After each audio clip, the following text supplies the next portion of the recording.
Assalamualaikum warahmatullahi wabarakatuh. Perkenalkan, nama saya Muhammad Nefri Alikram dari Fakultas Usuluddin Adab dan Dakwah, jurusan Ilmu Al-Quran dan Tafsir, semester 7. Saya akan membawakan sebuah tema yang berjudul Pengaruh Bacaan Al-Quran Terhadap Bayi dalam Kandungan, Analisis Surat An-Nahl ayat 78. Yang kita tahu bahwa Al-Quran adalah sebuah kitab suci utama dalam agama Islam yang dipercaya Muslim bahwa kitab ini diturunkan oleh Allah Subhanahu wa Ta'ala, yang diturunkan melalui Nabi Muhammad SAW. Kitab ini terbagi dalam 114 surah dan setiap suratnya terbagi atas beberapa ayat.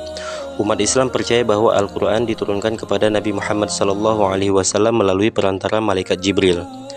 Kita ketahui bahwa manfaat membaca Al-Quran tentu berkaitan dengan pembelajaran Al-Quran terhadap kehidupan manusia. Salah satunya, dalam membaca Al-Quran, manusia dapat memahami secara mudah kandungan ayat yang dibacanya, sehingga dapat mendekatkan dirinya kepada Allah Subhanahu wa Ta'ala yang menciptakannya. Terlepas dari itu, membaca Al-Quran juga tergolong kewajiban bagi setiap umat Islam di muka bumi ini, seperti dalam firman Allah yang Allah katakan di dalam surat Yunus ayat 57, yang artinya, "Wahai manusia, sungguh telah datang kepadamu pelajaran Al-Quran dari Tuhanmu, penyembuh bagi penyakit yang ada dalam dada dan petunjuk serta rahmat bagi orang yang beriman."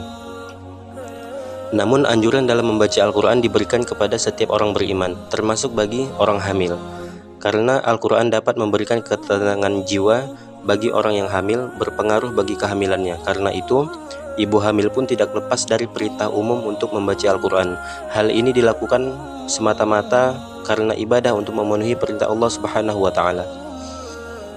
Kita tahu bahwa indera pendengaran pada bayi mulai berkembang pada pekan ke-8 dan selesai pembentukan pada pekan ke-24. Indera pendengaran ini juga dibantu oleh air ketuban yang merupakan penghantar suara yang baik. Janin akan mulai mendengar suara aliran darah melalui plasenta, suara denyut jantung, dan suara udara dalam usus. Selain itu, janin akan bereaksi terhadap suara-suara keras, bahkan bisa membuat janin terkejut melompat, sesuai dengan firman Allah yang Allah katakan dalam surat An-Nahl ayat 78, yang artinya, "Dan Allah mengeluarkan kamu dari perut ibumu dalam keadaan tidak mengetahui sesuatu pun, dan Dia memberimu pendengaran, penglihatan, dan hati nurani agar kamu bersyukur." Saya mengutip dari Tafsir Al-Muyassar, yaitu tafsir dari Kementerian Agama Saudi Arabia, yaitu, "Dan Allah telah mengeluarkan kalian dari perut ibu-ibu kalian sesudah masa kehamilan, sedangkan kalian tidak mengetahui apapun yang ada di sekitarnya. Kemudian Allah menjadikan bagi kalian sarana pengetahuan berupa pendengaran, penglihatan, dan hati. Mudah-mudahan kalian bersyukur kepada Allah atas nikmat-nikmat tersebut." Kemudian tafsir yang kedua, yaitu tafsir Kementerian Agama Republik Indonesia. "Dan di antara bukti kekuasaan dan pengetahuan Allah Subhanahu wa Ta'ala adalah bahwa Dia telah mengeluarkan kamu, wahai manusia, dari perut ibumu. Kamu sebelumnya tidak ada, kemudian terjadilah suatu proses yang mewujudkanmu dalam bentuk janin yang hidup dalam kandungan ibu dalam waktu yang telah ditentukan. Ketika masanya telah tiba, Allah mengeluarkan kamu dari perut ibumu dalam keadaan tidak mengetahui sesuatu pun, baik tentang dirimu sendiri maupun tentang dunia di sekelilingmu. Dan Dia memberimu pendengaran, penglihatan, dan hati nurani agar dapat merasa dan memahami."